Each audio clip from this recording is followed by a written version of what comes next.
You are experiencing the Knuckleheads of Liberty podcast. Welcome to the Knuckleheads of Liberty, where we're bringing you the people and the organizations fighting for liberty around the country and in your region. Today, we're going to bring you a show where we're going to be exploring the issue of freedom of association and cancellation, I guess, because we talked last week about quite a bit about Charlie Kirk. And the assassination that happened with him. Well, there's been a lot of fallout since that show, and so we wanted to talk about some of what's going on with that. But before we get into any of that, let me introduce you to our panel. It's a small panel today. It's just me and Leon again today, and so it is Leon Word Brathwaite, last word in Liberty. He is a retired engineer in the state of California, and my name is Jason McPhee, and I'll be your host today. So one of the things we always like to do is we like to kick off with a quote. But before we do that, I wanted to make an announcement so we don't forget about Constitution Day that's coming up. That is going to be happening close to Folsom. It's actually at 8990 Krudoff Way, near the VFW Hall out there, I guess, and that's near Fair Oaks and Hazel.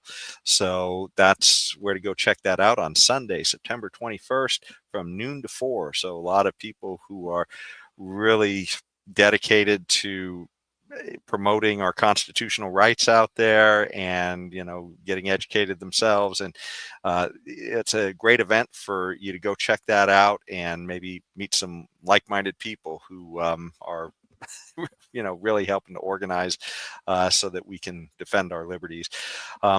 So let's jump back into the show. And I wanted to get into our quote of the day. And I thought this one was a really good quote from Walter Williams. So he's, kind of one of my favorite economist guys who helped to enlighten me a little bit, through a lot of his YouTube videos and such about how the world works, for better or worse.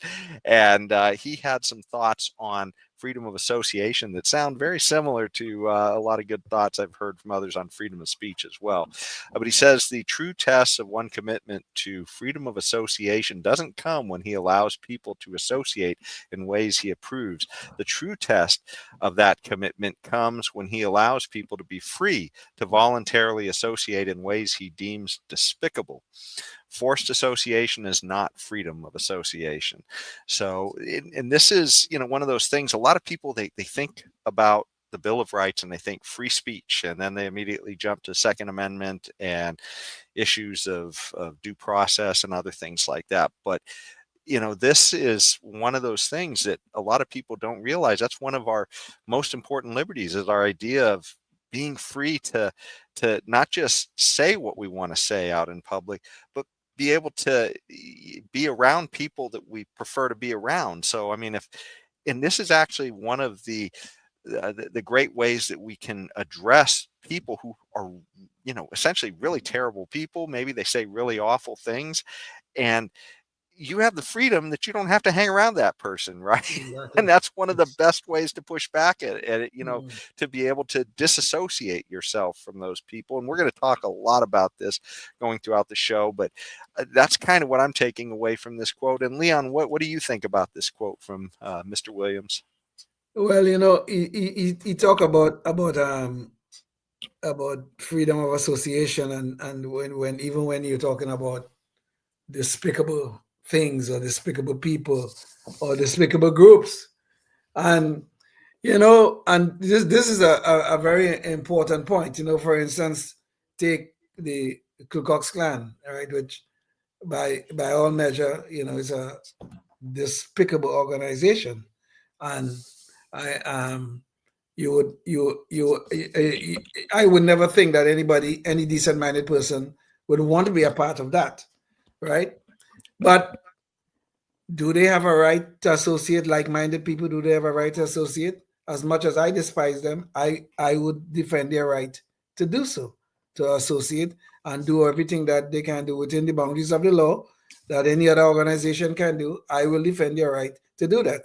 We have a very famous case This more involved freedom of speech rather than association, but it did involve association.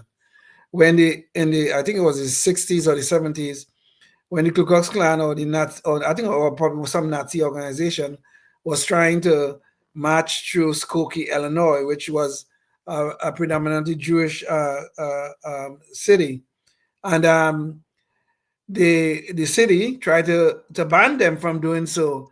And the amazing thing about that case is that the ACLU, when they used to be a reasonable organization, not I mean an organization that really defended our rights, not this rabid left wing piece of crap it is now.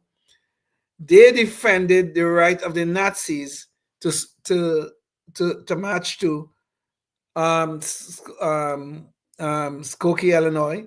The case ended up on the Supreme Court, and the city lost. Okay, the city lost. And one of the things that the stuff that is not normally reported, one of the people on the who was defending the Ku Klux Klan, right? They were not defending or the Nazis or whoever they were not defending the content of the organization. They were defending their rights. And one of the people who was doing this was Jewish, believe it or not. I mean, it's just hard to fathom that, right?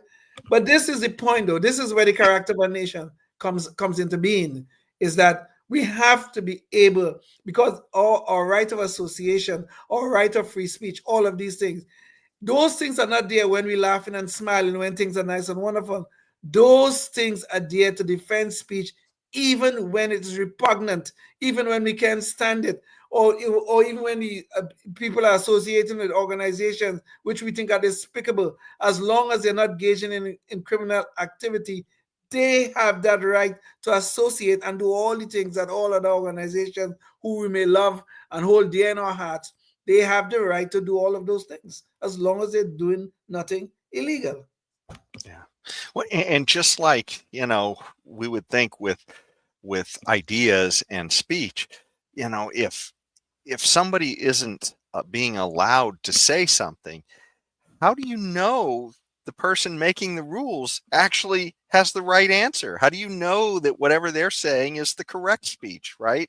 This is the problem. You go back to, the famous case that everybody almost loves to invoke is the case of Galileo, and he was, one of the most famous people in the history of science, and back in the day, it wasn't completely clear to everybody that, the evidence of whether or not everything revolved around the earth, or the earth revolved around other things. And this is one of the things Galileo was testing with his inventions, like the telescope and some of the other physical observations he was making about the universe. And at the time, the Catholic Church controlled most of the right think, I guess you'd call it, at that point. Yeah. And they said that, no, we know that everything revolves around us. Yeah. And Galileo challenged that, and he was actually put into oh God, what do they call that? Kind of like he was confined to his home. He was put into almost like a solitary confinement for the rest of his life for challenging that. Yeah.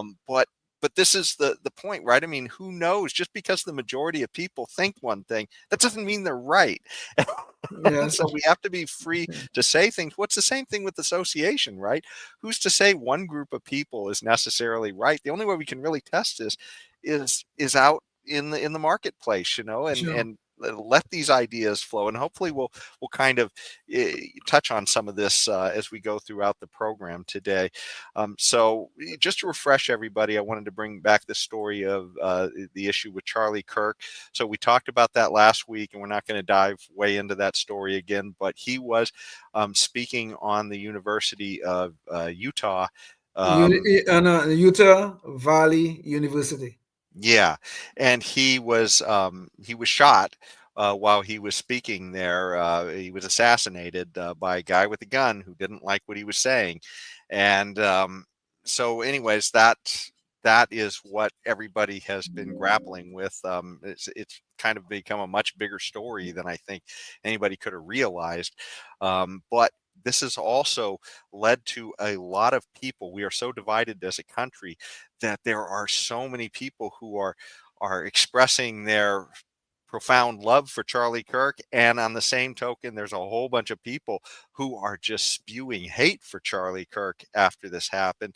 And I'm going to bring up a video now so that we can kind of get a little bit of a sense of what that's all about. Some of the just the ideas online that people have been, and also in person, some of the ways people have been attacking vigils. So let me play this video. Justin, a man has been arrested after vandalizing the Charlie Kirk Memorial outside of TP USA headquarters in Arizona. The suspect identified as a 19-year-old Ryder Corral there. So we're also getting this video that I want to show you. This was the scene that was captured by Fox News a little bit earlier on. You can see people addressing this individual, potentially vandalizing what was going on there with this memorial, people stepping in, just average citizens, not necessarily law enforcement, but ultimately law enforcement did get involved as this suspect identified as a 19-year-old as a man is arrested. So you can see police, Phoenix police, there on hand, putting this individual in handcuffs or zip tie. So there's a lot of defacing of memorials to Charlie Kirk going on out there, and I think almost everybody can understand that defacing property out there should be illegal, but it starts to get a little bit more in a gray area when you start getting online and people are saying just all kinds of horrible things there. So let's see a little bit of that. Since the assassination of Charlie Kirk, the internet has shown its dark side. I think the only thing that went wrong that day was that Trump wasn't standing behind him getting a secondhand bullet. Libs of TikTok has become a steady stream of calling out those who are celebrating the death of the conservative activists, from a DA in Montana to college professors, Democratic candidates, and lots of teachers. The guy who made a living spewing evil, hate-filled rhetoric died from getting shot right in the voice box. I might be 1% less atheist today. Also in Virginia, a realtor posted, "The world is a better place with less Trump supporters, period." So this is where we get into the question of freedom of association, because these people are saying a lot of terrible things and people are seeing what they're saying online. I mean, these people are posting stuff of themselves saying horrible, awful things, and employers are seeing it and they're saying, I don't want that person working for me. I'm going to fire them. Let's see a little bit about this news report on that. Some of those celebrating the assassination of Charlie Kirk online are finding the First Amendment protections have limits. People don't understand that freedom of speech protects you from being arrested and put in jail for what you say, but it doesn't protect you from losing your job if you're irresponsible. Phoenix Sports firing a Phoenix Suns beat writer for calling Kirk an evil man spewing hateful rhetoric. The Carolina Panthers firing a communications coordinator for an Instagram post with a Wu-Tang Clan song, Protect Your Neck. Kirk died from a shot to the neck. DC Comics canceled a new book series after the author wrote a post saying, "Hope the bullet's okay," after touching Charlie. And so most of those were private employees, but there are some public employees as well. Ole Miss and Middle Tennessee State University firing employees for sharing insensitive comments about Kirk. A high school teacher in Maryland under fire for writing, "Wrong guy, but we'll take what we can get, I guess." Would you want a teacher who said this to be teaching your children? No, I would not. Ilhan Omar facing backlash for slamming those honoring Kirk's dedication to civil dialogue. A complete rewriting of history. Yeah, there is nothing more effed up. MSNBC firing an analyst for these comments in the moments after the shooting. We don't know if this was a supporter shooting their gun off. And by the way, that image of Matthew Dowd, we played that last week because he was literally, you talk about misinformation. He's saying, gosh, we really don't know who could have done this. It might have just been one of his reporters shooting a gun. This is a college campus. Yeah. It's aren't a bunch of hillbillies sitting around shooting their guns. and why you had to speculate that one of Charlie Kirk's supporters shot him. But maybe, I guess he was implying by accident. I guess, I don't know. But why that? Because the only speculation he could come up with, it's just so the craziness of these people. Yeah. But sorry. Go ahead, Leon. No, go ahead. No, finish what you thought. Well, I just wanted to bring up this article, and so what we were seeing there in the video is that this is resulting in people getting fired. A lot of people getting fired from their jobs and put on lists, and I guess it brings up a lot of confusion about what people believe their free speech rights are and what freedom of association is. And a lot of people think that they can just say whatever they want with complete impunity. And what that guy was saying, that one law professor in that video that we showed, he was saying, hey, look, this protects you from the government coming to get you and put you in jail. It doesn't protect you from people not wanting to be around you after you die. That is the main point. That is the main point, and a lot of people do not understand this. And I'm talking about adults do not understand this. That when we say we have a First Amendment right, we have this right of free speech, we could say whatever the hell we want in America. Well, not quite. Because that thing only protects you, just like the professor said, that only protects you against the government. It does not protect you against a private employer who has a reputation to protect. So if I work for XYZ company, okay, some private company, and I'm out there as an employee of that company writing this sort of things, people come to my store or whatever it is I have, whatever business I have, people come there, people knowing that you work there, how are they going to feel about doing business with me? Doing business with the organization. That company, whoever it is, whether we're talking about Walmart, whether we're talking about Coca-Cola, or whoever it is, they have a reputation to protect. And if you have become an impediment in the protection of that reputation, you are dispensable. Goodbye. Sorry. But we have to make a distinction here, and this is where it gets a little bit fuzzy. Yes, with private employers, if they don't want to have you around them for whatever reason, they could say goodbye to you because your free speech rights don't protect you against adverse consequences with an employer, a private employer.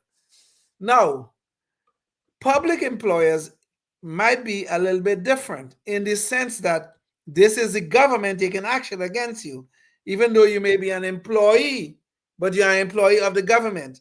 And if the government is censoring your speech, well, your free speech rights may have a claim of a violation of a free speech right may have some validity there. So like a private university want to get rid of a professor, that should not be too difficult. You may try to sue and blah, blah, blah, whatever. But that might not go anywhere. But on a public university, that might be a problem. Because if it's a public university, indirectly it's the government controlling the university. And if they try to fire you, well, that may be government censorship. If you did try to say something. So that's where it gets a little bit fuzzy. But where private employers are concerned, people got to get this through their heads. You have no free speech protection if you're working for a private employer. And people have this thing in their head, they walk around, oh, this is my right, my right, my right, my right. No. But then I want to go back to a little something that you were talking about earlier, Jason, about who draw the lines. This is why where the problems has begin.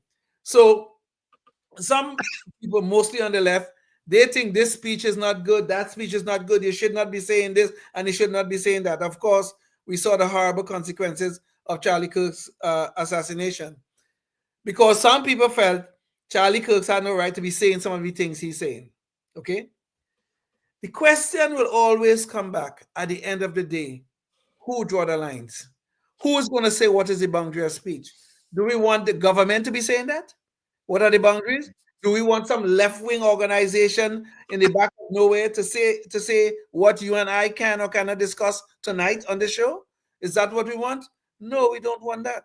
So the only way, the only fair way, the only reasonable and just way that we can have to protect our rights of free speech is let that speech go into the marketplace of ideas.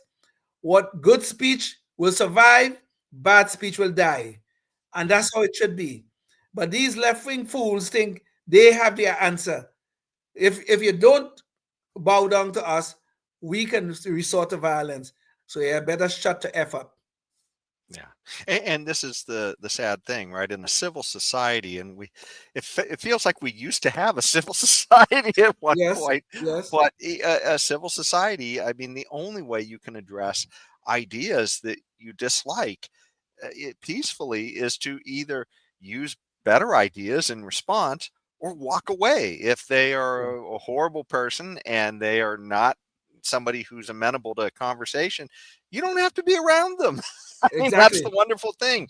If they try to force you to, then they're violating, your body. They're violating, they are committing a physical assault on you if they try and hold you in place to listen to their terrible ideas, right? But I mean, there's nothing there. There's nothing keeping you from being able to walk away, right? And this is why freedom of association is so important, because, suppose, I was part of a particular religious group or another particular club, and somebody didn't like those ideas. Well, you should be able to have a place where you can separate yourself from people who don't like those ideas and just, have conversations with people who do like that. You don't have to have somebody screaming from the, inside of your church, protesting everything in the sermon, right? I mean, how absurd would that be, right? I mean, but that's freedom of association, right? Everybody in that church has decided that they want to come there to share ideas with each other, and because they all kind of believe something somewhat similar, and so that's why they want to be there. Yes, and they shouldn't have to tolerate somebody else jumping in and shouting at them the whole time. Of course. Right? So like-minded people will get together and speak and sing and dance and do whatever they want to do. Maybe have a discussion like we are having right now. Like-minded people will do this. But if we are on YouTube and somebody don't like what we're saying, their answer is not, well, we have to shut up them two guys, right? That's not their answer. Get off of YouTube. Go look at somebody else. There are tons of people who might be willing to talk the nonsense that you believe in. I don't believe what we do talking here is nonsense. We don't talk good stuff here anyway. But anyway, that's a different discussion. But the point is though, you can always disassociate yourself. Okay? Okay? You could if you're on TV, take for instance like Charlie Kirk, God rest his soul. He was all over TV, all over YouTube. Well, if you don't want to hear him, don't take off the TV or go look at another channel. If you don't want to see him on the campuses, don't go to the campus where he's speaking. Why do you have to go there? For what? If you don't care for him. What the point is you can always disassociate yourself, whereas from being a part of a crowd that he's addressing, or turning off the YouTube or looking for other channels, looking for other avenues. You always have that right to do that. Well, and it's just like you say, it's only when we get to, I'm going to force you, I'm going to take you in my house and make you sit down and you have to listen to me. Well, that's a different problem. That's kidnapping. So you're going to be in problem. You got problems anyway, right? But there's no such thing. Go ahead. Well, it was just funny because you brought up a different channel. I mean, I remember growing up, I always remember hearing, hey, if you don't like what we're doing, turn the channel on the television. Of course, now you have the internet, right? You have a million choices. So why people feel like they're so constrained that they just get so upset with people that they have to cancel them out is just absolutely nuts. But I did want to get a little bit more into where some of the freedom of association comes from. But before we do that, I also want to bring up the sense that when we're talking about people right now who are getting canceled, or, people having their freedom of association where people are saying, I don't want to be around you. I mean, that's kind of a form of cancellation, right? But it has happened as well. It doesn't just come from one direction. So I did want to bring up the other side of this, just so people aren't, understand that this is a double-edged sword. And occasionally this is happening to conservatives for what they think. And so I'm going to play this one. Here was a guy who was a sportscaster here in Sacramento for the Sacramento Kings, the basketball team. I used to listen to this guy all the time, but let me show you the video so you can kind of see what the issue was, why he got fired. Federal judge has ended the wrongful termination lawsuit brought by former Kings announcer Grant Napier. KCRA 3's Gulston Dart joins us now with today's ruling. Yeah, Curtis. Well, Grant Napier was fired over what became a controversial social media exchange with former Kings player DeMarcus Cousins back in 2020. That exchange started with Cousins asking Napier, "What's your take on Black Lives Matter?" Napier responded in part, "All lives matter, every single one." Now, some believed at the time that his post minimized the Black Lives Matter movement, since that comment came a week week after the killing of George Floyd. So I found this story particularly horrible when this happened, and this is obviously a cancellation by the left. I used to listen to the Kings a lot growing up here in Sacramento, and of course Grant Napier was one of those voices, the Kings, that you always heard. And to hear him get fired on an organization simply for saying all lives matter instead of Black Lives Matter, I just can't imagine anything more offensive than that. But let's hear a little bit more.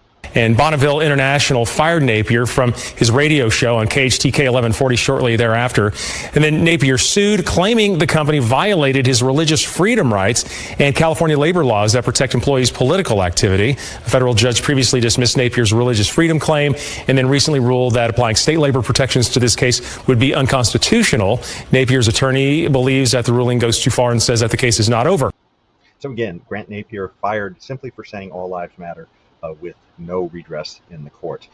Certainly not making fun of the death of anybody or anything that offensive.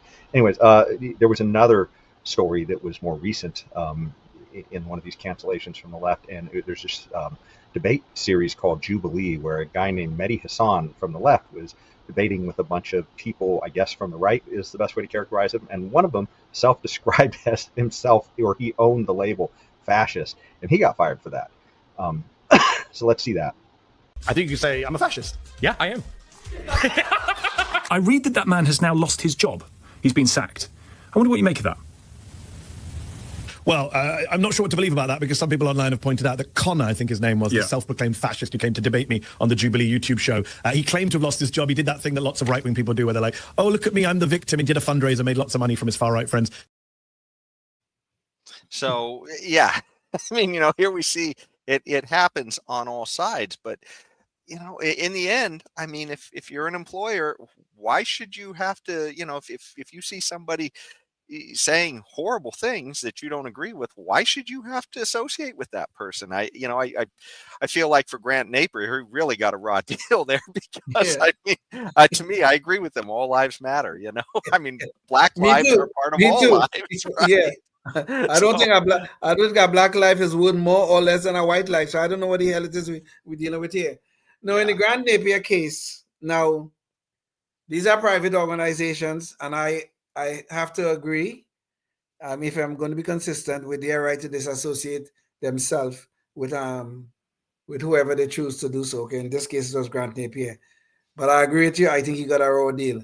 But what was especially galling about this? Hold on, Leon, before you tell us what was especially galling, if you're listening on public access, you're going to have to tune in online at knuckleheadsofliberty.com to find out what Leon thinks was especially galling. We're going to talk about that, and we're going to dive more into the issues of government, issues on firing people for their ideas as well, and a little bit about where freedom of association comes from. But anyways, back to the show, Leon. Yeah. So, like I said, I still give the company the right to disassociate themselves from Grant Napier. However, in that case, what is especially galling about that case is that Black Lives Matter, the organization, is such a fraud. And even back then, we knew they were nothing but a fraud, about a money-grabbing race hustlers. That's what they were. The only thing that happened from the Black Lives Matter movement was that a bunch of their leaders have enriched themselves. They got $100 million from corporations throughout America in 2020 when they were burning down our cities, and nothing ever came of that money except enriching the leaders of the organization. But the point is, though, Grant Napier, in all of that melee that was going on, got fired because he said all lives matter, which is an absolute true statement. Okay. Because no life should matter more or less than any other life. If there are inequities in society, let's address them. If there is, let's address them. If people's rights are not being defended as they should be, whatever, let's address that. But don't try to tell me all lives matter is some racist statement rather than we must emphasize Black Lives Matter. Why? Seriously, why? I'm a Black man. I don't think my life is worth more than anybody else, but I don't think it's worth less than anybody else either. Okay? Yeah. So, but the point is, though, this thing about freedom association, like I said earlier, I am fine with private employers making these kind of choices as much as despise the outcome of the case with Grant Napier. I am very fine with them making those choices because I don't want the government doing it. Okay, so we have to let those things happen. Unfortunately, people are going to suffer as a result of it in some cases that are truly, truly unjust. But there's no other way to get around it because we can't let the government be involved in these sort of things. We can't. Well, let's try and find out before we go too much farther into this where some of the limitations come from, I guess. So, as far as our Bill of Rights and our constitutional protections here, we know where our freedom of speech comes from. That is the first one in the Bill of Rights. That is the First Amendment to the Constitution, and it says, right there that you have, the freedom of speech, right? And it says you have the freedom of assembly as well, and peaceably assemble. Yes. And it also mentions religion as well in there, that you have the right to assemble for those reasons. And I think the issue is that even though it doesn't explicitly say association, there's no way you can logically read the First Amendment without the inference of a freedom of association, because how can you choose to assemble or not assemble if you don't have freedom of association, right? So it's really embedded within the First Amendment. And I believe I heard, another justice refer once to the idea that there's also a tie into the due process of the 14th Amendment as well.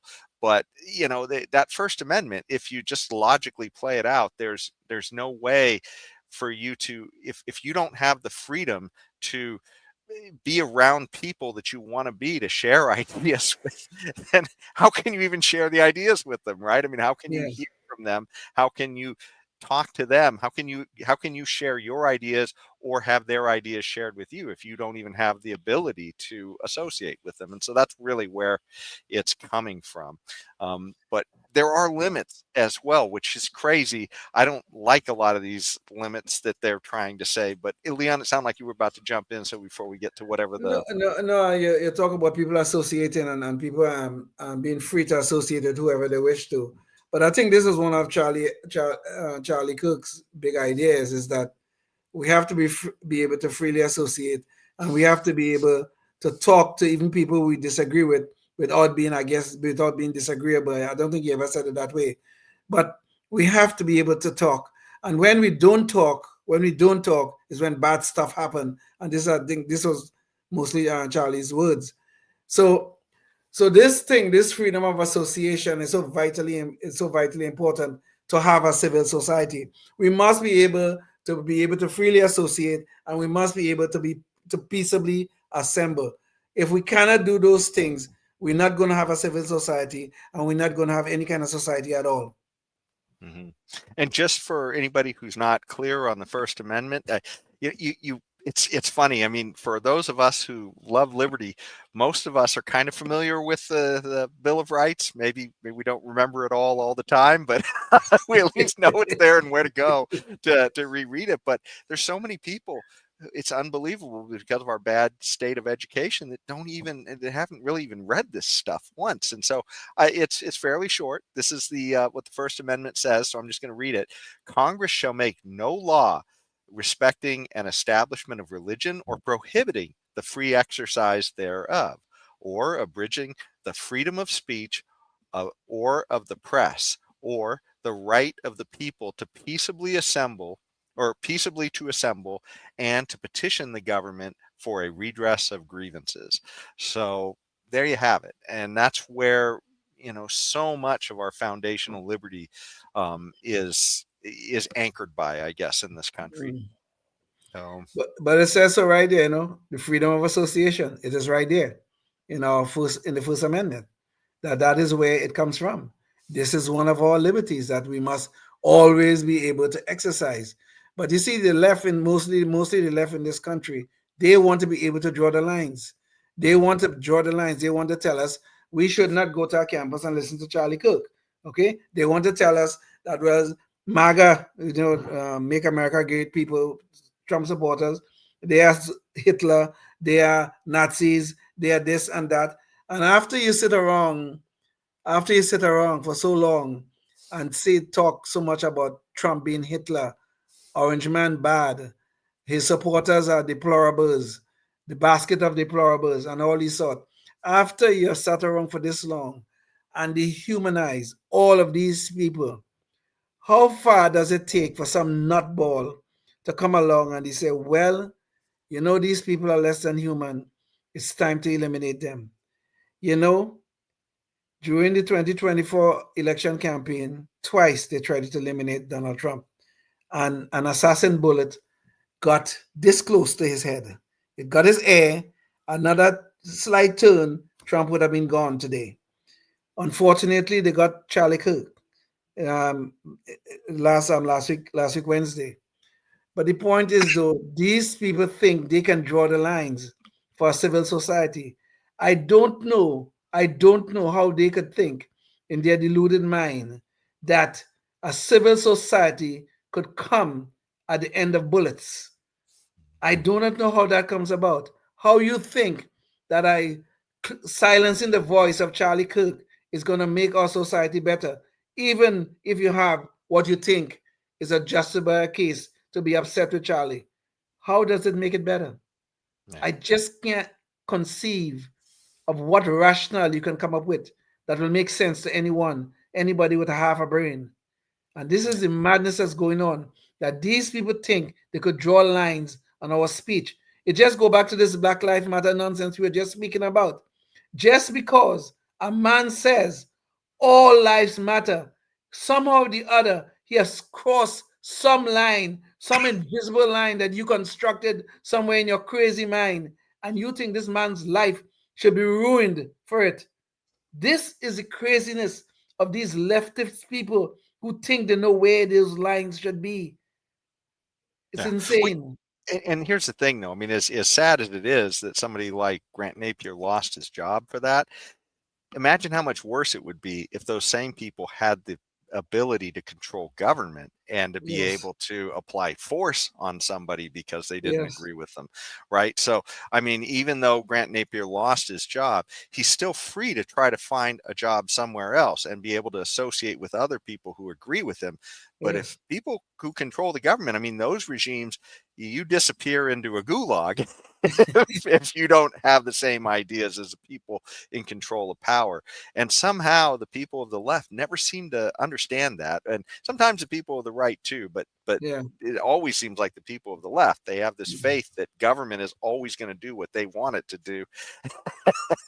That's you know, a lot of times those people are rudely you know, awakened when somebody comes to power in one of those totalitarian states, and then they don't realize that there was a famous line in that movie A Man for All Seasons where you know, he's the main character is talking with his son-in-law, and the son-in-law is saying, you know, he poses a question. He says, well, what would you do if you had the ability to get to the devil? If you could, you know, would you knock down all the laws in order to get to him? He said, of course I would. I'd knock down every law. And he says, so what would you do at the point that the devil turns around on you and you have no laws to fall back on? You know, all that, you know. And I mean, that's the point, right? I mean, as we've erected all these things as part of a civil society to be able to protect our freedom of speech. And I think so many people, they don't realize that until they're gone. And so, yeah. You know, it gets back to an important point that we were trying to highlight in one of our past episodes. I think it's maybe the third to last or whatever it was, about you when you think you're going to go after a monster, you have to be careful you don't become a monster in the pursuit of the monster. And I think that somebody has a quote about that we were talking about. I thought that was Nietzsche. I thought. Yes, I think you're right about that. Yes. Yeah. But it's the same thing here about the devil. Right? You break down every law to get that devil. Boy, we gotta get him. We gotta get him. We gotta get him. We break every law to do so. And then when the devil turns on you, who will help you if you have broken all the laws to get there? You know. Yep. So. Yeah. Well, anyways, I did want to talk about just a few other examples as well of cancellations that have been notable in this freedom of association. So, you know, we really realize just because we are free to exercise this freedom of association doesn't mean we shouldn't be careful in doing it. And so here was a article that the Babylon Bee put together on a whole bunch of different people who were canceled. And here was a story of it said a California man was fired over alleged white power signs when he was cracking his knuckles. I don't know if somebody saw like an OK sign or something like that. And he said, oh my God, it's the white power movement. And so a guy loses his job because of that, right? And that's freedom of association, right? Irrational idea.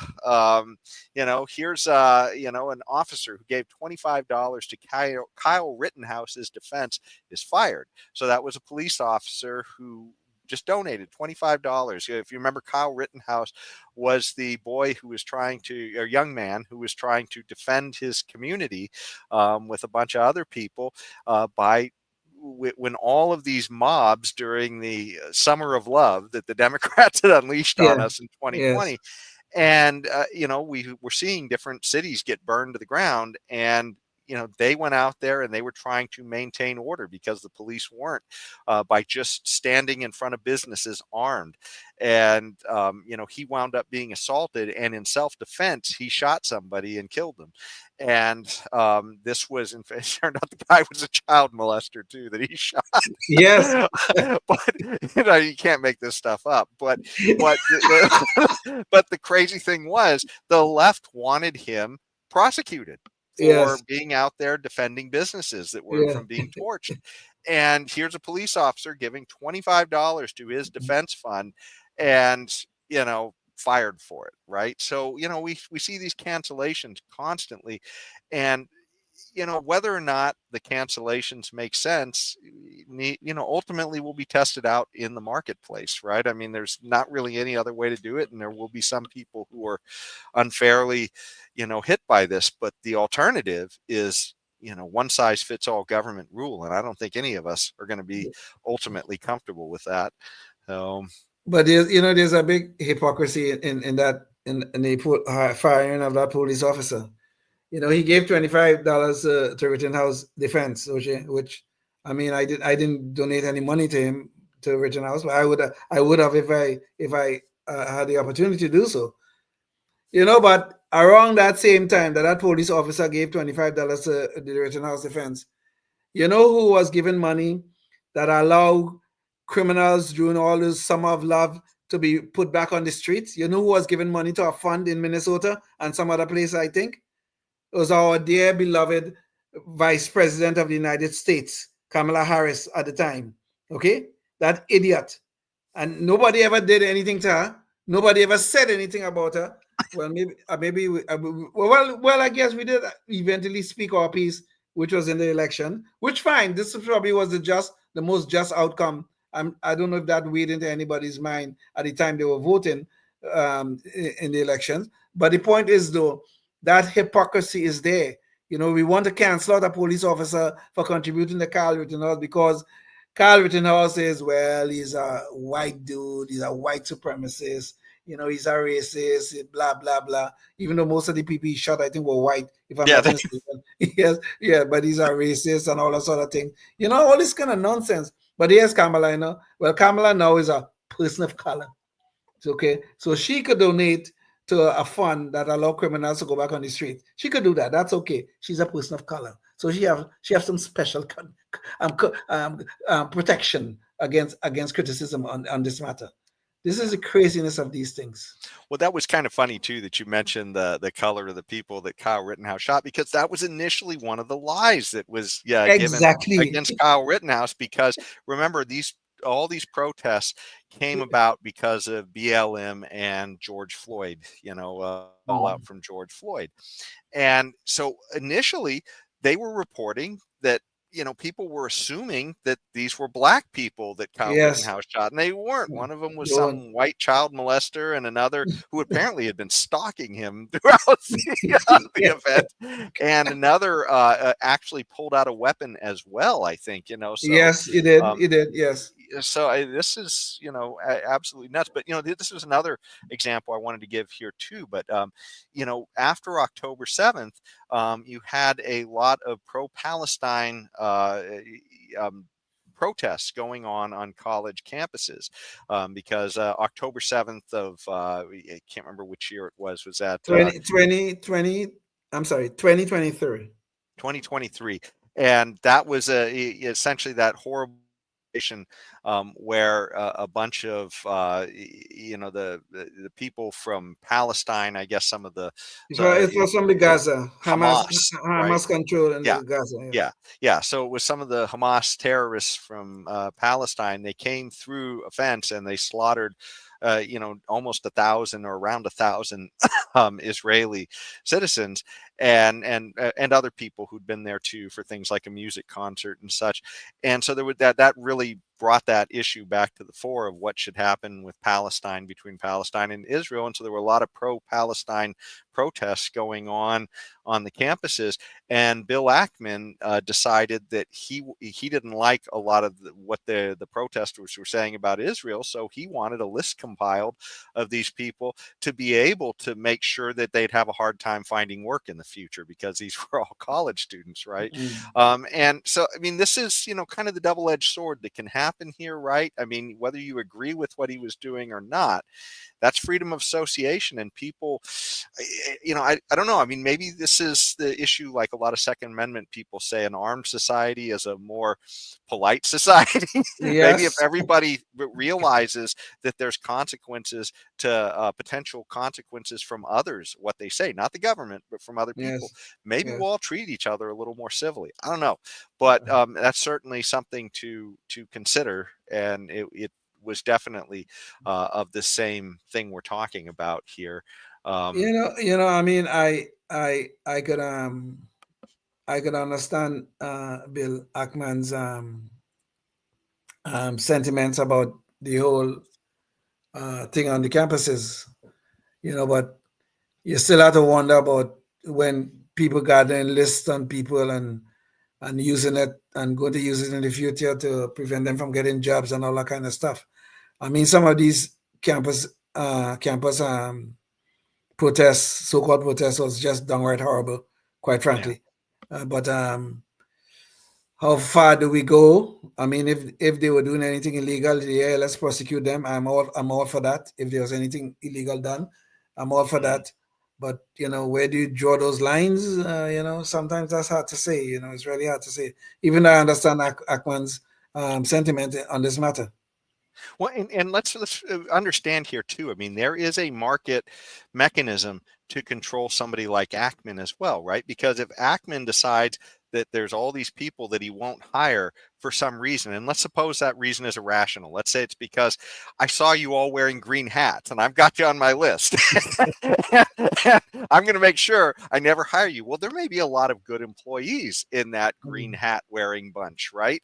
And if you just put them on a list for some irrational reason, then you may actually be denying your company. It may be costing you in the marketplace to make an irrational, for that irrational bigotry potentially against green hat wearing people. so well, yeah. I think at the end of the day, we'll have to say, Jason, that that as long as it's not the government making those irrational choices, I guess we'll have to accept Ackman's irrational conduct, because he will suffer because he's gonna lose potentially some good talent, and some of his other friends, I guess, who probably would have agreed with him in his actions, will also lose some potentially good talent. So then the marketplace will rule. Let the marketplace rule on these things, and I'm fine with that. I mean, sometimes it may be costly, but I would prefer that the marketplace makes a decision than the government do. So, well, but ultimately too, that's how we really test things: is whether it's an irrational or rational or irrational bias, is how it plays out in the marketplace, right? Because suppose that the it was very irrational. Well, then that means his competitors, somebody else who wants to make money, is going to see that he's got an irrational bias, and they're going to go hire the people that he didn't hire. On the other hand, suppose that it's a very rational bias. Suppose that, these are a bunch of people that are cheering for people getting killed. I don't think that's going to help my company to have a bunch of people who are bloodthirsty lunatics who want people dead for their ideas, right? If that was if I was able to do that, it'd be tested in the marketplace. But that's the only way we can do that, right? Is to let these things play out in the marketplace, I think. So, and we have a very good example of that, as an example that you have brought up many times, Jackie Robinson. Okay, I mean, the marketplace of ideas, sure, blacks suffer a lot through the Jim Crow era, and and even after, to some extent. But look at the progress that was being made before we had all the civil rights law, the voting rights laws, and all that kind of stuff. Jackie Robinson got into the major leagues in 1947. That is almost 20 years. Leon, before you go on too much longer, let me just set the stage just so people can understand, because a lot of people confuse Jim Crow with being not the government, but essentially the marketplace, right? Like the market created Jim Crow. The market didn't create Jim Crow. That was laws in the South, right? Yes. Those were Jim Crow laws. So if you were I just want to say, Jason, Democratic controlled laws, just to be clear. Yeah, Democrats love those identity-based laws. Yes, whether it's 1950 or 2025, they love their identity-based laws. but the thing was, though, that if you were a business that, say, wanted to, like, let's say you were a train company or a bus company, or if you were a lunch diner, if you wanted to allow integration, you literally couldn't. There were laws on the books that would penalize you. You would have to pay fines, and you may get shut down if you didn't go along with those laws. So this was not something that was the free market testing these things out. This wasn't like saying freedom of association. Hey, you got a racist diner down the street, non-racist diner down the street. This was literally the government said you all have to be a racist diner, right? Yes. Or you all have to be a racist bus service, or you all have to be. There was no ability for competition to undo. Like we were just talking about Ackman.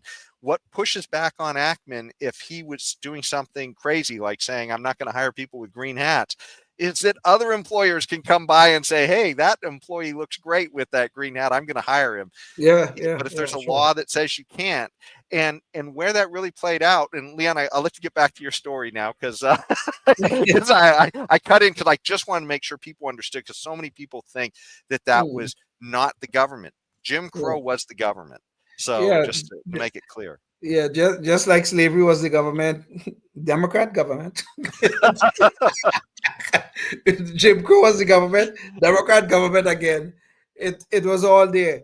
But yet, because of the fact that these things were so irrational, people, even under those conditions, were making breakthroughs because of the power of the marketplace. Jackie Robinson was highly skilled. We had this irrational impediment upon him selling his labor units. Okay, the laws in the South and laws in other parts of the country. He could not sell his labor units as freely as he wanted to. But it got to the point in the marketplace where his skills could not be denied. It could not be denied. This is how the marketplace works. And Jackie Robinson bubbled to the top, and boom, he signed the first contract, the first black man to sign a contract with a Major League Baseball team. But this was the power of the marketplace, not the power of the government. As a matter of fact, the government was trying essentially to stop him from being able to do that. Okay. And just to give you a little bit of a sense, for those of you not familiar with Major League Baseball, because there was, Jim Crow, they called that the Jim Crow South, right? And that meant that those Jim Crow laws didn't exist everywhere in the country. And Major League Baseball was everywhere in the country. Yes. So you had some baseball teams that were in Jim Crow South and some that were not. And so those ones that were not became free to experiment. They became free to say, hey, that guy why can't we put him on our team? And he looks pretty good, right? Yeah. And there was a guy named Branch Rickey who was the manager for the Brooklyn Dodgers at the time, and he spotted Jackie Robinson as a talent, and he said, "Let's sign him. Let's bring him in, and we're going to run this experiment." And before you knew it, everybody saw how good he was, and suddenly other teams wanted to hire black baseball players. Suddenly their irrational bias against black baseball players started to disappear when they started losing games to Jackie Robinson and the Brooklyn Dodgers. Suddenly everybody said, we can't compete with this. We can't compete with our own irrational constraints that we're putting on ourselves, right? And I like this page. This is a page of somebody's put this together, Society for American Baseball Research, and they have put together the numbers since Jackie Robinson entered the league in 1947. And it talks about the demographics of baseball. And so obviously Jackie Robinson's first year, he was like the only guy, and maybe somebody came on midway through or something like that, but there was almost no black guys in baseball. And so you can see it was 98.3% white. And it looks like there might have been maybe one or two black guys that got in there with Jackie Robinson early on, and it looks like maybe a Latino, and that was it, for the other demographics. But there was no law. This is the important thing. There was no law that said you must hire black baseball players, right? In fact, you had laws that actually were saying you couldn't hire black baseball players if you were in the Jim Crow South, right? So because they wanted to discriminate. And so if you look at the numbers, this is what's really interesting is competition started to happen. So that first year, 0.9%. So you go about 5 years farther in 1952, it's up to 3%, and also some Latinos getting in there too. And then, remember, no law saying they had to hire these guys. These are people who the market is responding to, right? And then, you go about another 5 years, and suddenly, oh wow, you're up to almost 9% of the demographics of all those baseball players are black. And guess what? Around 1964, that's when the Voting Rights Act and the other Civil Rights Act laws that we're all very aware of from the federal government came into play, and they got rid of the Jim Crow laws. At that point, the demographic of black players in baseball was already matching roughly how many blacks were in the population, right? So with no law forcing it. Percentage rise, yes. No law forcing it. It just was the competition of the marketplace. And you know what else? Every team, even teams in the Jim Crow South, had black baseball players at that point, even though they weren't required to before that point. So, this is the power of markets to punish people who discriminate irrationally. It forces people to throw away irrational ideas, because if your idea is not making money in the marketplace, you got to change or you're gone, right? And that's literally what this is showing, and that's why this is such a powerful story that Leon brought up here.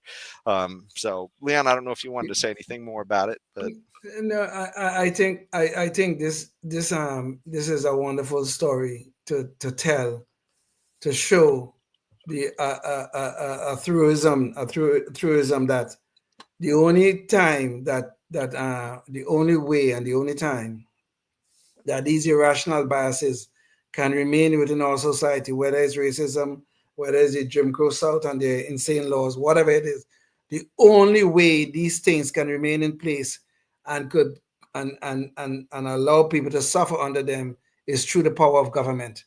It's the only way. Yeah. Because the marketplace will always take care of the irrational biases, but the marketplace can't fight against the government fully. Even though, Jackie Robinson showed that it can make breakthroughs even in the most adverse condition, under the most adverse conditions. But the fact of the matter is, the only way these things can remain in place, these irrational biases can remain in place, is through the power of government. Mm-hmm. Yeah, no, that's absolutely true.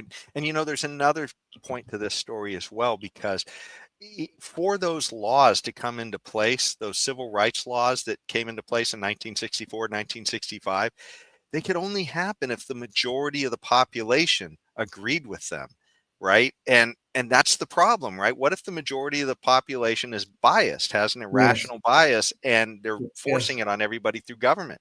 You will never get to that place. And why did people change their mind? Because of heroes like Jackie Robinson, who were showing what they could do out on the baseball field, winning for their teams.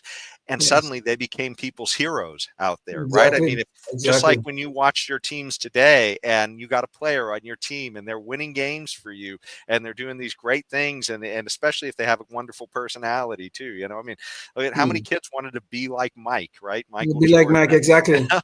And it didn't even matter about the color of somebody's skin, right? I mean, there's so many white kids who said, if I could be like Mike, right? Okay, Jason, don't try to sing now. Don't try. Yeah. If I could be like Harry Belafonte. I don't know. Yeah, but that's the point, right? Is that those laws may not even have happened if it wasn't for the marketplace allowing for guys like Jackie Robinson, and also in the music industry, guys like a Duke Ellington and these other people who everybody wanted to hear their stuff, Satchmo, all these people who were, Black talented artists and athletes who everybody wanted to see, and they became heroes. And that's what convinced people to say, hey, the majority tipped the scale and we're going to make laws now. But if you force these things with government, you never get to that point. So or it takes them much longer. And notice that was a very short period of time, 1947 to 1965. 64. Yeah, 64. Or 64. Yeah. So very, very short period of time relative to how long these terrible ideas usually persist in society through government. So yeah. Anyways, I love that story. Indeed. It's a very good story, man. It just shows the power of the marketplace. That is where we should always have to take our ideas, let our ideas enter the marketplace of ideas, and let's see who, let the best person win. Well, one of the things we've talked a little bit about too, and I wanted to touch on this real quick before we jump to our Knucklehead Noise Patrol, but is the issue of government, right? And the idea now, this isn't just an issue of people using their freedom of association to fight back against the vile speech of people who are cheering for Charlie Kirk's death over words, right? But now the government is getting involved, and that starts to raise some alarm bells in my mind. So recently, J.D. Vance took to Charlie Kirk's podcast or radio show, and he went in there and he hosted, but he talked about I guess trying to compile a list of people who were now, so when Bill Ackman says it, he's in the private sector, and so I'm completely fine with that. But when government officials start saying we're compiling lists, that starts to get a little bit scary. And it's not just J.D. Vance. It's also there was a Florida congressman also. I can't remember what his name was, but there's also too that the Pentagon. Pete Hegseth says they're making a list, and so I did want to play a real quick video just to so people can see what we're talking about here. Meanwhile, Department of Defense Secretary Pete Hegseth says the Pentagon is tracking any comments from military or civilian employees who celebrate or mock the assassination of Charlie Kirk. Now, Hegseth taking to social media saying, quote, "We are tracking all these very closely and will address immediately, completely unacceptable." News Nation Washington correspondent Libby Dean live in Washington, D.C. for us. Libby, what are you learning this hour? Now, we did reach out to the Pentagon when we were asking for any updated numbers on who had been fired there, and they referred us directly to this post from Sean Parnell. So what's disturbing here that we should be a little bit more concerned about is this is government that is essentially monitoring and regulating speech of government employees. Now, maybe there's some jobs that's appropriate for, but this does get a little bit into that area of maybe too much control from the government. Let's hear a little bit more. And I want us to take a listen to the governor of Utah's thoughts overall on social media's impact here. this is not good for us. It is not good to consume. Social media is a cancer on our society right now. And I would encourage people to log off, turn off, touch grass, hug a family member, go out and do good in your community. Okay, nothing wrong with just saying to people, recommending to people to go out and get off of social media. It's just when it becomes more than a recommendation that we need to be a little bit concerned. And this is kind of where things seem to be going with the federal government. We hear now Pam Bondi trying to categorize this as hate speech and saying she's going to come after people. There's free speech and then there's hate speech. And there is no place, especially now, especially after what happened to Charlie, in our society. Do you see more law enforcement going after these groups who are using hate speech and putting cuffs on people so we show them that some action is better than no action? We will absolutely target you, go after you if you are targeting anyone with hate speech, anything. And that's across the aisle. So I wanted to, I guess, bring up a redress to Pam Bondi. And by the way, she has backed down since that. That was about a day or two ago that she made that statement. Yes. But this is what a lot of people tried to point out to her after she said that is Charlie Kirk would have been the last person to endorse what you're doing. This was a quote from Charlie Kirk, and he said, hate speech does not exist legally in America. There's ugly speech, there's gross speech, there's evil speech, and all of it is protected by the First Amendment. Keep America free. So if we want to honor Charlie Kirk, if we want to stand for liberty, this is something where we do not want to go down the road of hate speech and laws. And quite frankly, that's just something that the left has championed. So the idea that somehow Pam Bondi is out to lunch on this, that she's given the ammunition to the left to be able to control language is just nuts, you know. But anyways, what did you have to think about this, Leon? You know, this takes us right back to this whole concept of speech codes, which started in the 1980s on the campuses, I was kind of pleased when Trump selected this woman as Attorney General and nominated her, and then she got through the nomination process and became Attorney General. But now I look back upon the way she speaks with passion at this point in time on this whole concept of hate speech. I'm really disappointed. Seriously, I am truly disappointed. What the hell is hate speech anyway? And the worst of all, you know who's drawing the lines on these hate speech? The government is. The government is going to look at your speech and decide whether it's hate speech or not. No, we can't have government authorities doing that. And Charlie is so right on this. God rest his soul again, Charlie. He's so right on that. We, as a civil society, must be able to disagree with our friends and our neighbors and our political opponents. We must be able to disagree civilly, okay? Even if it's the most repugnant speech, we must be able to disagree and protect the right. And listen to what I'm saying here, the right. I don't care about the content of the speech, okay? But we must protect the right of people to speak freely, okay? Now, some of these people, quite frankly, what I'm seeing online, since Charlie was assassinated, I mean, it's some of the most vile things you could imagine, the most repugnant thing you could imagine. I've seen it every day since Charlie been assassinated. But the point is, though, even Charlie in his speech would not have wanted them to be prosecuted in any way for that speech. And I totally agree. This is what the First Amendment is all about. This is what the freedom of association, the peaceably assembling is all about. We must be able to tolerate the most repugnant type of speech. And we must be able to talk and disagree with our political opponents, with our neighbors, with our friends.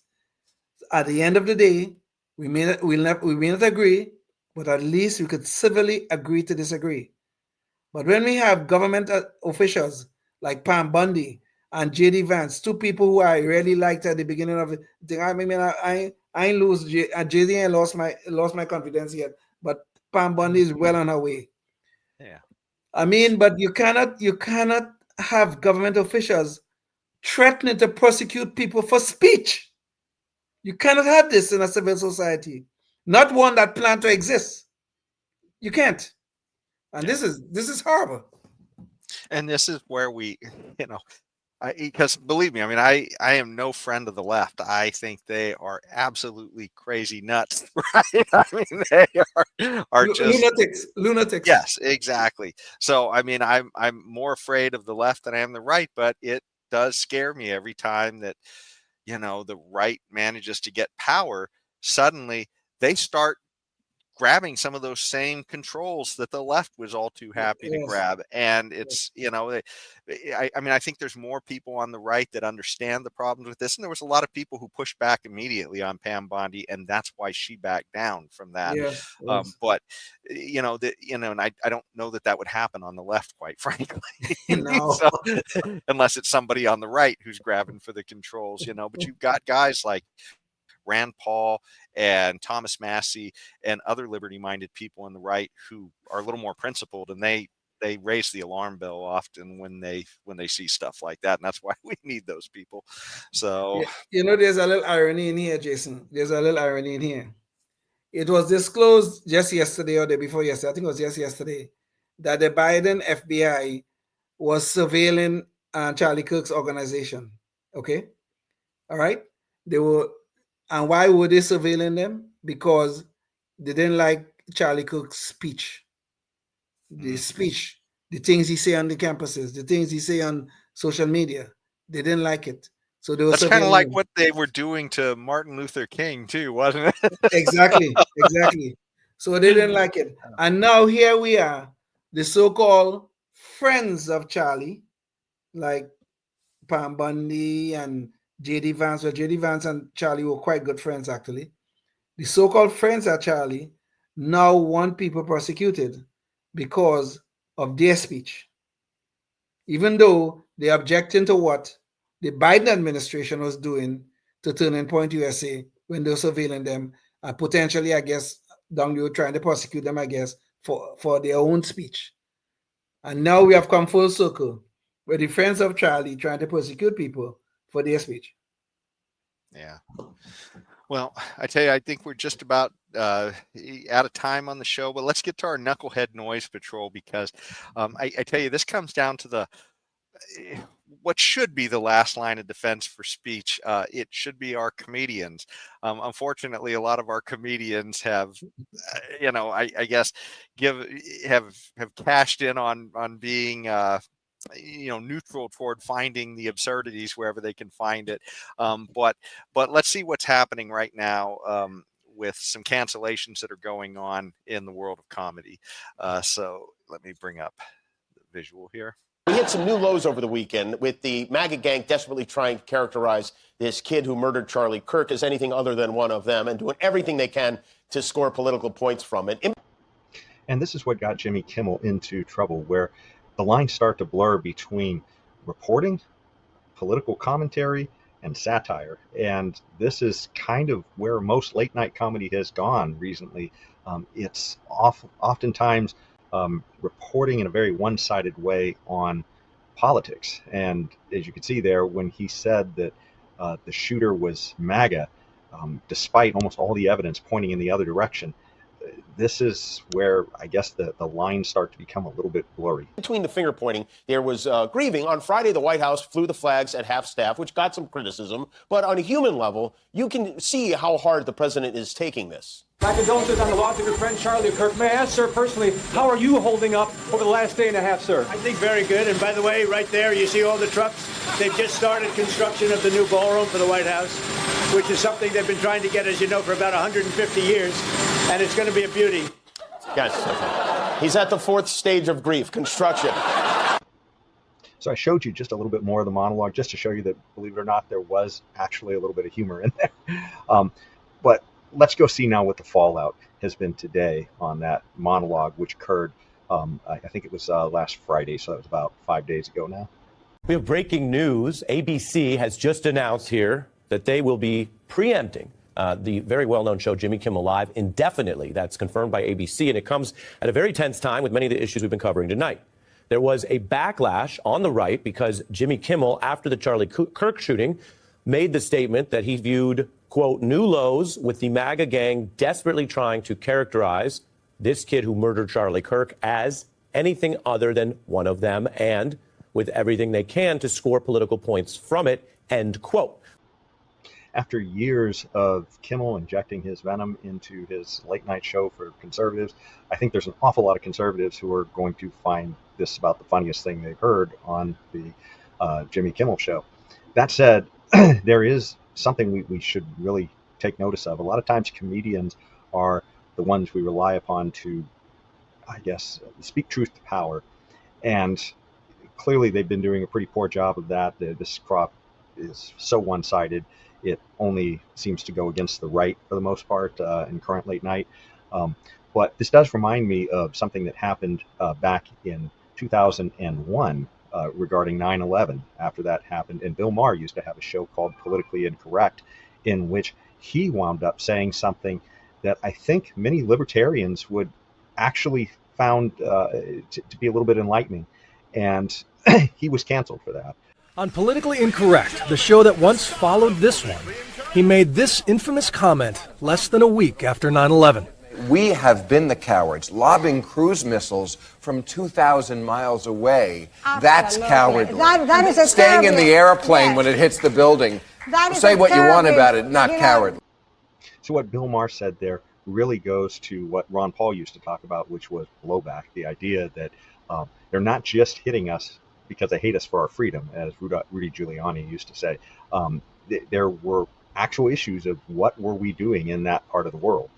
And so that was a little bit of blowback. But it is interesting that Bill Maher has come a long way since then, and that he is actually one of the voices now calling for more calm in our rhetoric. So I thought that was kind of interesting.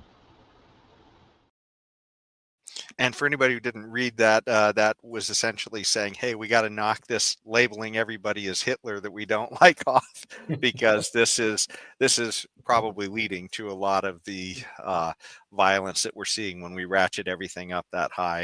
And you know, to be fair, Bill Maher is probably somebody who was a little bit guilty of that in the past too. So what do you think, Leon? Happy story for you as far as Jimmy Kimmel you know, I have some big disagreements with Bill Maher, and you know, and even that statement he made there and that he got canceled for. I mean, I would vehement. I don't know that's a word. I would strongly, vigorously disagree with some of the implications of that statement he made, but I would have to defend his right to say it. Okay, I really would. I would have to defend his right to say it. But he got canceled by a private organization. It was no government involved, so that was probably okay. No government involved. Probably. Well, okay. You could make that case. You could make that case, but I have. Well, let me put it this way: then I have seen no evidence that government was involved in his cancellation. Well, who the hell knows what was going on behind the scene? I don't know. I can't speak to that. But I would defend his right to say what he said. You know, honestly, I would. You know, but yeah, you know. Well, and this really gets to the thing with Jimmy Kimmel here too, because you know, and it's possible that there may be a little bit of government behind the scenes. I mean, Trump has definitely shown that he's willing to throw government's weight around on a lot of things, you know, true. That's to very get true. But that's very true. This is, I guess, if let's suppose that Jimmy Kimmel was, I mean, obviously everybody with half a brain, which may not. Maybe too high of a standard for his audience, I guess. But anybody with half a brain understands that Jimmy Kimmel was just lying when he said this is a MAGA, you know, guy, because all the evidence. I mean, there were shell casings with quotations on them, and you know, I mean, Charlie Kirk was there speaking about, you know, essentially right-wing issues, right? I mean, this is, you know, the whole thing was becoming pretty clear at the time that this was somebody on the left who had done this, and somehow you know, because they'd even understood who the family was at that point, and the whole family had been on TV saying, yeah man, this guy went off to college and he went nuts, he became a lefty. Right? so I mean, there's just all this evidence that this guy was of the left, and here Jimmy Kimmel is trying to just gaslight everybody that he was actually of the right. But the issue is, what should police that? right? Is that something government should police, or should it be the market that polices when somebody is just so horrifyingly terrible out there? Because unless he's libeling somebody, and in this case, the shooter isn't suing him, right? Yeah, true. Unless he's libeling somebody, what is the, is there really a legal recourse for that? And I mean, I think the bigger issue is, it really needs to be settled by the market. And maybe at this point, maybe it is just the market, and they're saying, oh my God, we can't have some idiot like that on our station. Exactly. I mean, I can't. When in terms of Jimmy Kimmel, if a radio station don't feel that this is somebody who should be representing the products that we are trying to sell, I mean, you can't blame them for getting rid of him. You can't do that. But he has a right to say what he wants to say. He did, but here comes the consequences. So I mean, I'm sure you're gonna find another job somewhere at some point in time. Just like Grant Napier did when he was fired, as I'm concerned, quite unjustly. But they had the right to disassociate themselves from Grant. But well, and for those on the right who feel like, well, we know this is a lie and therefore we should have the government regulating this, I guess flip it back to the whole Galileo thing. And I mean, in this case, Jimmy Kimmel wouldn't be really kind of a round earther. He'd be more of a flat earther. but suppose Jimmy Kimmel was on his show every night talking about how the earth was flat. Is that something that the government should really be regulating, or that the marketplace should be regulating? And I think the answer is clear historically. We want the marketplace to regulate it. We don't want some all-knowing entity to come in there and tell them how it's got to be. We want people to just say, hey, this guy's an idiot with bad ideas. Let's just but the little problem here with the Jimmy Kimmel story is that the FCC chairman didn't get involved with it, even though he didn't do anything. He didn't take any action against ABC or any of the parent companies. But they did talk about the issue of almost threatening, I guess, about the licensing process, which is a little bit of government overreaching into the marketplace. So that is a little bit of a scary part of this story that we cannot deny. But the whole thing is that I don't want government involved in these things as much as I don't. I want the government involved. And But Jimmy Kimmel, who I think is a despicable person, quite frankly, but I don't want him fired because of government action. If ABC or Disney or whoever the hell is involved with this decides to fire him because of what he said, fine, I have no problem. But if it's fired because of government action, I have a real problem. I really do. Yeah. Well, I think that pretty much covers our show. Leon, did you have any other final thoughts on freedom of association and free speech? Or life, liberty, and the pursuit of happiness, we'll only get that in a free society where we have freedom of speech and freedom of association. Plain and simple. Sounds like a great way to end off. And and let me remind everybody too, as we leave Constitution Day, if you're here in Sacramento, you go check that out this Sunday. It's going to be from noon to 4 at 8990 Krudoff Way near Hazel Ave and Sunset Avenue, and it's going to be at the VFW Center out there. So go check it out. And yeah, it sounds like a great way to get involved. Yeah, and that's one of those things too. If you want to, before the next show, think about how you can get involved to move the ball for liberty in your community, and getting in with a bunch like this might actually help you a little on that route. So, anyways, until next time, stay tuned and stay free. Oh, yes, indeed. Life, liberty, and the pursuit of happiness, always and forever. Thank you for listening to the Knuckleheads of Liberty podcast. Find us on Facebook, Rumble, YouTube, your favorite podcast network, and at knuckleheadsofliberty.com.